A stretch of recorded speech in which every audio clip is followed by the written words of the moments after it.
Všechny zdravím. Dneska se koukneme na jednu zajímavou věc, kterou jsem našel nedávno. Týká se to Avalanche a jeho řešení DeFi. Řekl bych, že to funguje docela slušně. Takový hodně dobrý konkurent BSC sítě.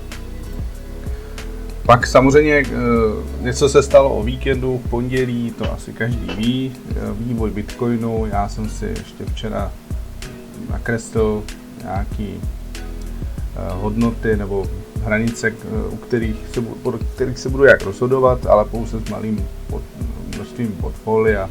Většinu samozřejmě hodluju a nehodlám to nějak roztáčet.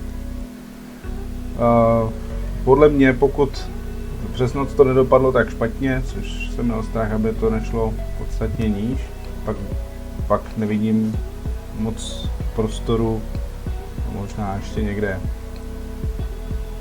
v těchto úrovních, ale těch 38 až 40 tisíc je docela reálný, ale upřímně na to moc nesázím. Uvidíme, jak se to vyvine a je mi to úplně docela jedno, protože netraduju denně, spíše jedu podle trendu a pořád si myslím, že Bitcoin může jít vejš, než se dostal. To, co jsem chtěl ukázat, je novinka, jmenuje se to Pangolin, je to nová decentralizovaná burza, kde pomocí Avalanche sítě můžete stakeovat AVAX nebo PNG nebo jiný a můžete také farmařit. Jak vidíte, jsou tady zajímavé páry pro mě. Většinou to nejsou shitcoiny. Většinou to jsou větší altcoiny. Samozřejmě PNG je samozřejmě novinka úplná, takže to je shitcoin na druhou. Ale pokud kouknu na AVAX, Link, AVAX, BTC, ETH, tak je to docela zajímavý tohleto. Jak to funguje, jak se k tomu dostat? Tak, to bylo překvapení, podporuje to MetaMask. Jediný, co musíte udělat, z minulého videa jsme si ukázali, že jak nastavit BSC síť. No tak my tentokrát budeme nastavovat Avalanche síť. Takže si vytvoříme si třeba nějaký nový účet, je jedno, můžeme si ho pojmenovat Avalanche. Tak. A ještě jednu věc jsem tu někde měl. A to budeme potřebovat na PNG kontrakt adresu, takže se to tam rovnou přihodím.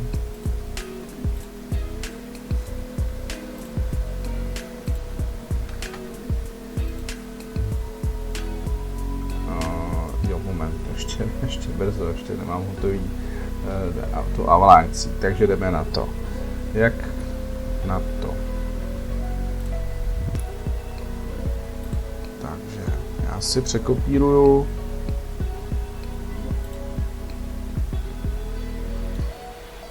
informace.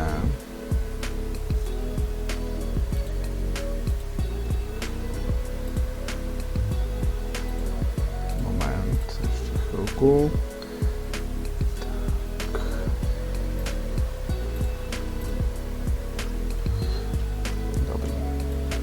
Tak. Dobře. Takže zvolím custom a opět pojmenuju si to nějak, úplně jedno jak. To důležité je zde.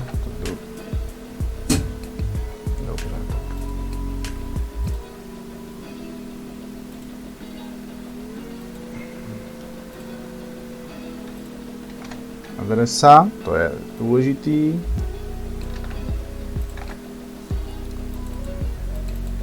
Chain ID, vše najdete pod videem, symbol a blok Explorer kvůli ulehčení práce v budoucnu. Dáme uložit. Vidíte, že se nám vytvořila Avalanche Network, v pořádku, můžeme to zavřít. Tak. Jo, už se po mně chce připojení, ale to ještě odložíme. Tak, jenom ukážu. Už jsme na Avalanche Networku. Když mám tady ten pangolin, tak mě to žádá teda o připojení, tak já to připojím. Mám to propojený a vidím 0 AVAX a de facto klasiku, můžeme si přidat token a tak dál. Ten si přidám rovnou. Tady je kontakt adresa, takže dám add token, custom, opět nakopíruji, rovnou se to vyplní. Pangolin má totiž svůj nativní token, zkrátka je PNG a budete ho potřebovat v případě, že byste chtěli některý z těch půlů tomu určených. A pro mě je zajímavý i spekulativně, protože je starý asi 3 dny. Přiznám se, že jsem chtěl koupit už včera večer, ale už prostě na tom mobilu mě to nebavilo to dělat přes Trust Wallet. A hlavně bych musel asi hledat ještě jiný návod, jak k tomu. A stál $4, dneska už stojí 5, takže se to hnulo. Každopádně teď mám připraven Metamask, vidíte, jsem připojen, klasika, můžete si swapnout na nějaký jiný tokeny, funguje to rychle, prostě jako BSC, žádný zdržování jako VTA, poplatky minimální. No možná, nevím, jestli jsou nižší, ale přišlo mi, že mě to tak často neupozorňuje na další a další poplatek, takže, ale to je na to asi moc brzo to zhodnotit, přece jenom, to bohužel mám zhruba teď asi hodinu, takže. Tady můžete přidat liquidity pár a tady jsou nějaký půly, do kterých se můžete zapojit teda. To už asi není třeba na vysvětlování, je to podobné jako na jiných decentralizovaných burzách. Airdrop, uvidím, jestli něco se objeví, třeba časem ano. Každopádně ještě jeden problém budete mít, jak si poslat AVAX na tuhle adresu. Takže když to zkusíte z Binance, tak on vám nabídne Avalanche síť. To je hezký, ale ohlásí vám, že ta adresa není validní. Což má de facto pravdu Binance, protože bohužel Binance nepodporuje C-čkovou adresu. No, takže já teďka zkusím někde tady vylovit volitku Avalanche, což je tohle.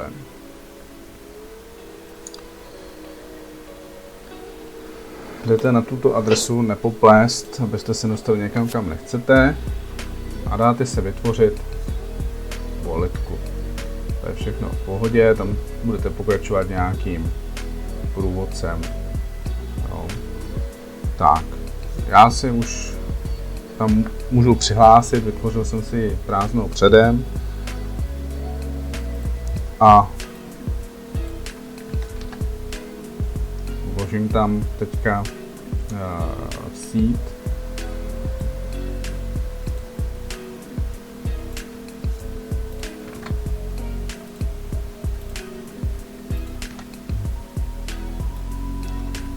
Takže moment.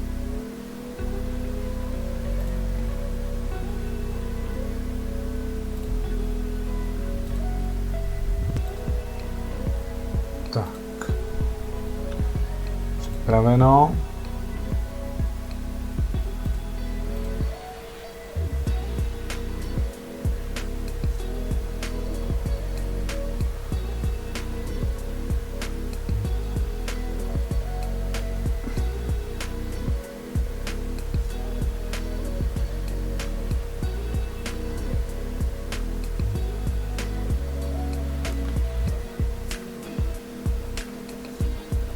To trvá, to přihlášení.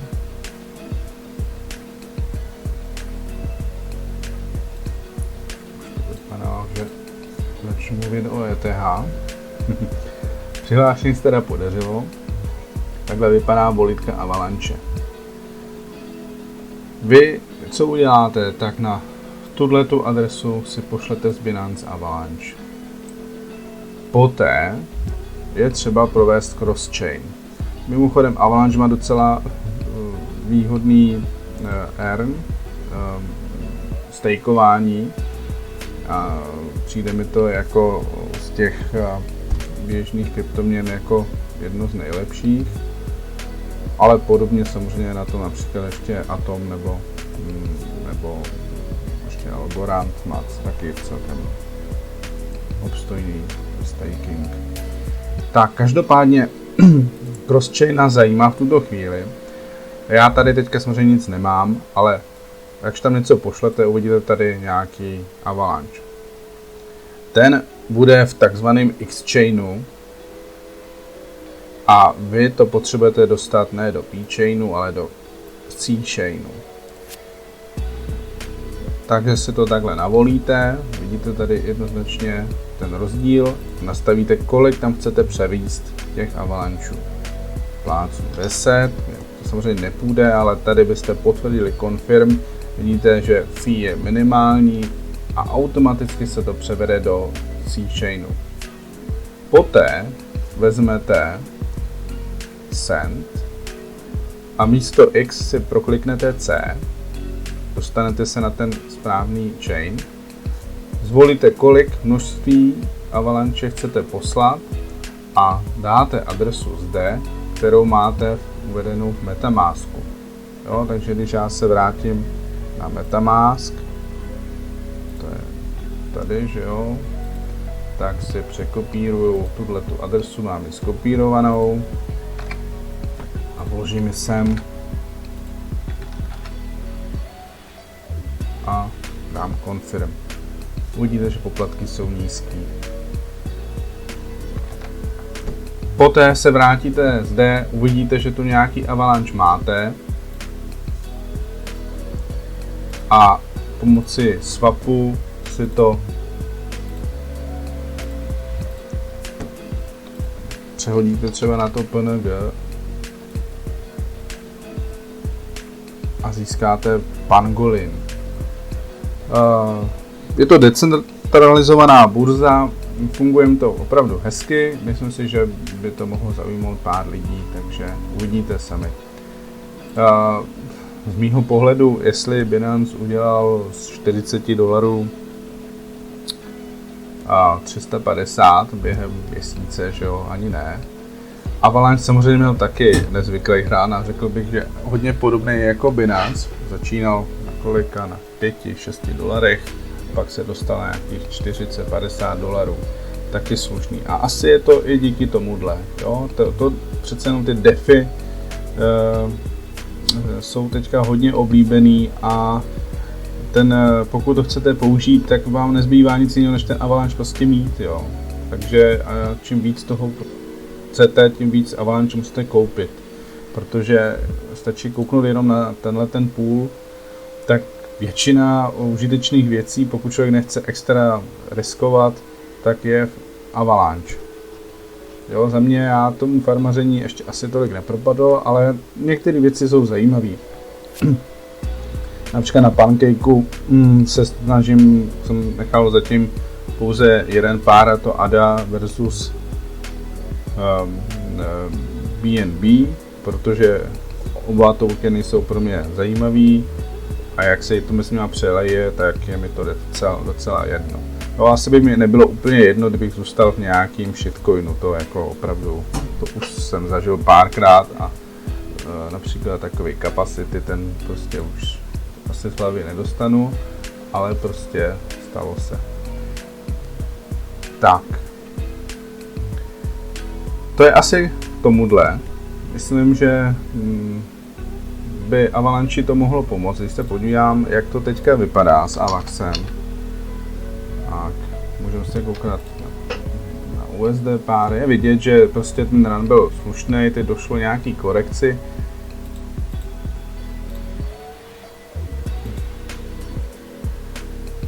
No, a když to vezmu ten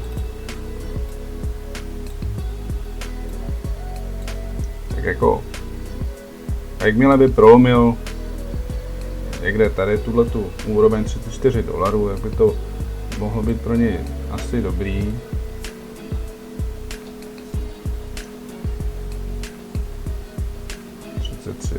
$34.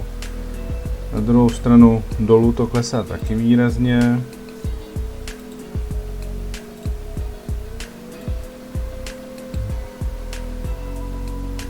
Já jsem nakreslil nějaký channel, který bych asi sledoval.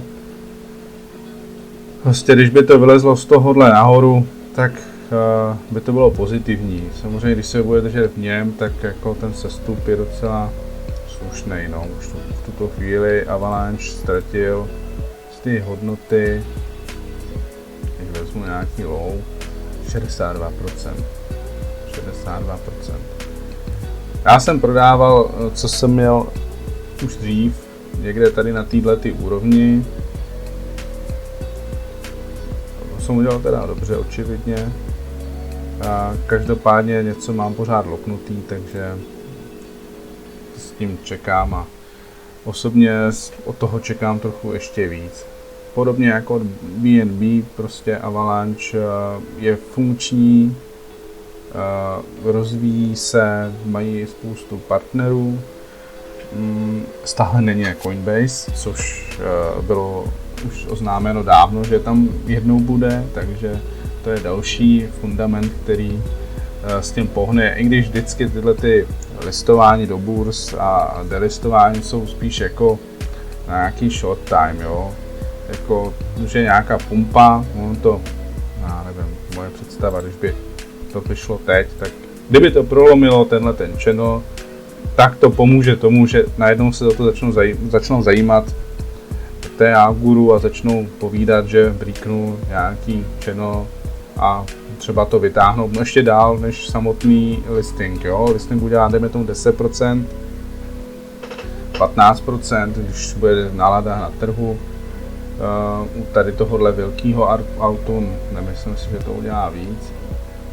A pak to zase vytáhnou další, no, třeba.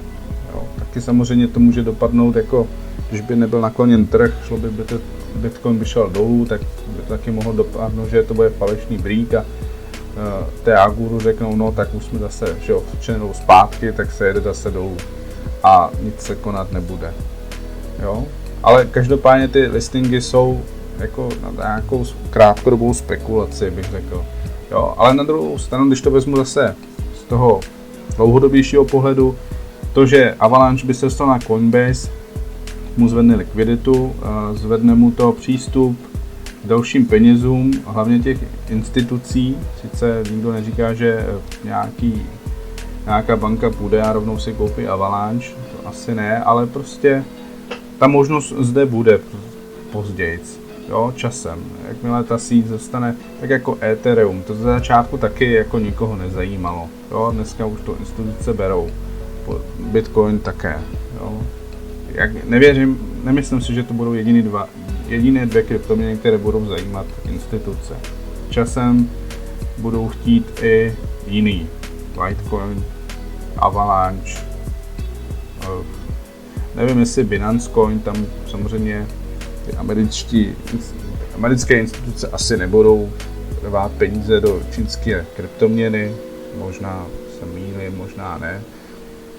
Každopádně rozdíl oproti Binance bych viděl u Avalanche v jedné věci, a to, že Binance přece jenom je velká burza, docela centralizovaná, ideologie kryptoměn samozřejmě spíše svědčí kryptoměnám, který prostě jsou decentralizovaný, a to prostě Avalanche je a docela hodně.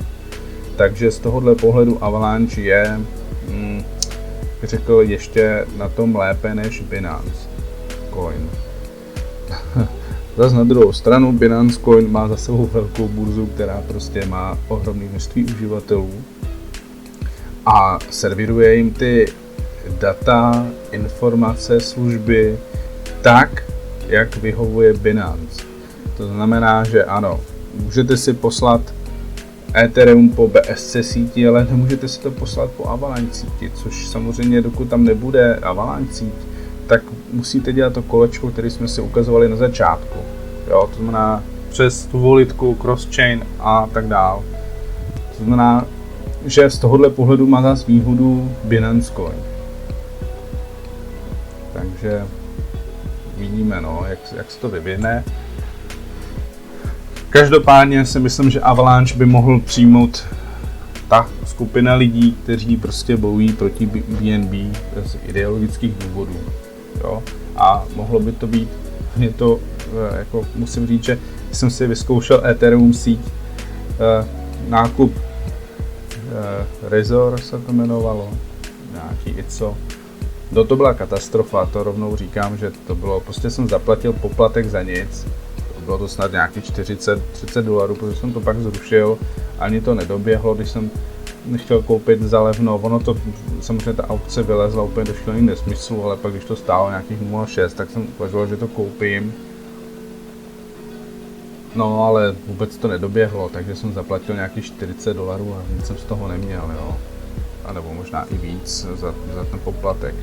Takže jsem si vyzkoušel, že DeFi a vůbec network Etherea v tuto chvíli rozhodně opravdu používat nebudu. Zkoušel jsem to po dlouhé době, jo, ještě v době, kdy jsem to zkoušel naposled, tak to nebyla taková hrůza, bych řekl, ale teďka je to fakt jako nepoužitelný. No a já prostě mám rád věci, které fungují, jo, nejenom proto, že jsou krásný a že je kolem nich hezký povídání a každý vám naslibuje, jak je to super. Ethereum je super, ale prostě čekám na Ethereum 2.0. To je to, co Ethereum potřebuje. Jakmile bude Ethereum 2.0, věřím, že jako poletí. Jo, pořád ten můj target 5 až 10 tisíc může být. Nevidím důvod, proč ne. Hlavně protože ono teoreticky Ethereum prostě díky tomu, že ty instituce ho volí jako číslo 2, tak prostě ho vytáhnou, jo. Oni si tam začnou stakeovat Ethereum 2.0, stačí jim tam hodit, že jo, kolik to bylo, 40 ETA.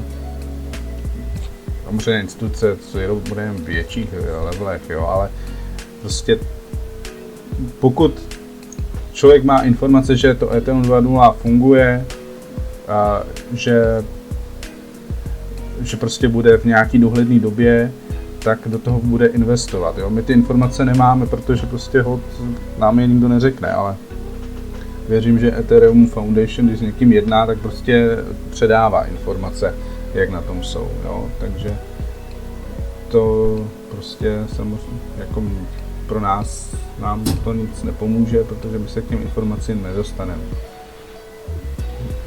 Každopádně, pokud by Ethereum 2.0 nedopadlo, tak to není dobrý pro Ethereum. Prostě v tuto chvíli ty poplatky. A teoreticky by to asi šlo řešit i jinak, ne přímo Ethereum 2.0, konkrétně ty poplatky, jo. Nějakou opravou vrstvy, nebo já nevím, já přiznám se, že nejsem úplně znalec Ethereum blockchainu, takže. Ale věřím, že by to šlo i nějak dočasně řešit, ale asi není vůle, možná, že jako si cítí, že to Ethereum 2.0 je tak blízko, že to není třeba, nebo já nevím. Každopádně Avalanche a Binance Chain mi to docela nahrazují, takže když se kouknu ještě na Binance, tak přijde mi, že Binance taky slušně skorigoval, ale asi ne tolik. No, jenom 46%. Takže na Avalanche nemá v tomhle směru. Tak jo, tak já myslím, že dneska všechno. Tak ať se daří.